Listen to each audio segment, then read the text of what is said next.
Hello வணக்கம் மக்களே, நான் தான் வினோத். நம்ம சேனலுக்கு யாராவது புதுசாக வந்தால் ஃபாலோ பண்ணிவிட்டு வீடியோ பாருங்கள். அப்போ தான் உங்களுக்கு அடுத்தடுத்த வீடியோஸ் கண்டினியூஸாக வந்துட்டுருக்கும். நம்ம இந்த குட்டி விளாகில் என்ன பார்க்க போகிறோம் அப்படின்னு பார்த்தீங்கன்னா, இப்போ நம்ம தமிழ்நாட்டில் ஒரு இஷ்யூவாக போயிட்டுருக்கிற விஷயம் என்னென்னு பார்த்தீங்கன்னா, அது இல்லாமல் நம்ம டாக்ஸி டிரைவர்ஸ் எல்லா டிரைவர்ஸுமே ஃபேஸ் பண்ணுற ஒரே விஷயம் பெட்ரோல் இல்லை, சிஎன்ஜி இல்லை, கேஸ் இல்லை. அதான் சொல்லி நம்ம இப்போ நான் இன்ஸ்டா போனாலே அதான் நிறைய போயிட்டுருக்கு. அதாவது என்னென்னு பார்த்தீங்கன்னா, நம்ம இந்திய கவர்மெண்ட் வந்து அஃபீஷியலாக இதை வந்து இன்னும் அனௌன்ஸ் பண்ணவே இல்லை. பெட்ரோல் வந்து தட்டுப்பாடாகும் அப்படின்னு சொல்லி இது ஒரு சில வதந்தினால தான் இப்போதைக்கு இவ்வளோ ரிஸ்க் எடுத்து பண்ணுற மாதிரி இருக்குது.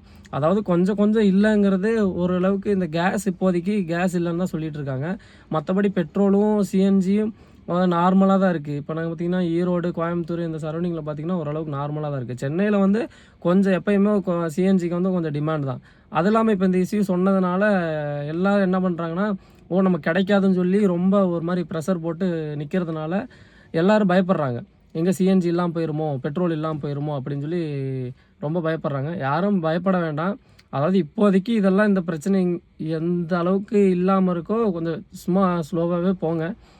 அதே மாதிரி சிஎன்ஜி இல்லைன்னு சொல்லி ரொம்ப யார்கிட்டையும் அமௌண்ட் வாங்கி அந்த மாதிரி எதுவுமே டக்குன்னு ஒரு முடிவு எடுத்துடாதீங்க. எடுத்து ஒரு லாக் ஆயிடுவோம், அப்படி ஒரு சின்ன அமௌண்ட் விஷயத்தில் லாக் ஆயிடுவோம் அப்படிங்கிற மாதிரி ஒரு விஷயம் போயிடும்.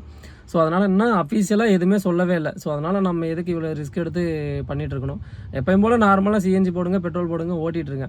அதேமாரி கவர்மெண்ட் சைட்லேருந்து அஃபீஷியலாக நியூஸ் வந்துச்சுன்னா அதுக்கப்புறம் பார்த்துக்கேன். ஏன்னா நான் இப்போ 2 நாள் வீடியோஸ் பார்த்துட்ருக்கேன். தஞ்சாவூர், கும்பகோணம், சென்னை இந்த ஏரியா ஃபுல்லாக பார்த்திங்கன்னா பெட்ரோலை வந்து கேனில் வாங்கிட்டு போயிட்டுருக்காங்க. அது வந்து ஒரு சேஃப்டியே கிடையாது. இன்கேஸ் ஏதாச்சும் ஒரு இன்சிடென்ட் ஆச்சுன்னா என்ன பண்ணுவீங்க? ஸோ அதனால் கொஞ்சம் சேஃப்டியாக இருங்க. பெட்ரோல் சப்போஸ் போடுற மாதிரி இருந்தால் பைக்கில், காரில் அந்த மாதிரி போட்டு வச்சுக்கோங்க. இந்த மாதிரி குடம், கேன்லாம் வாங்கிட்டு போகாதீங்க. அது நமக்கு தான் இஷ்யூ. ஸோ பார்த்து சேஃபாக இருங்க. பாய்.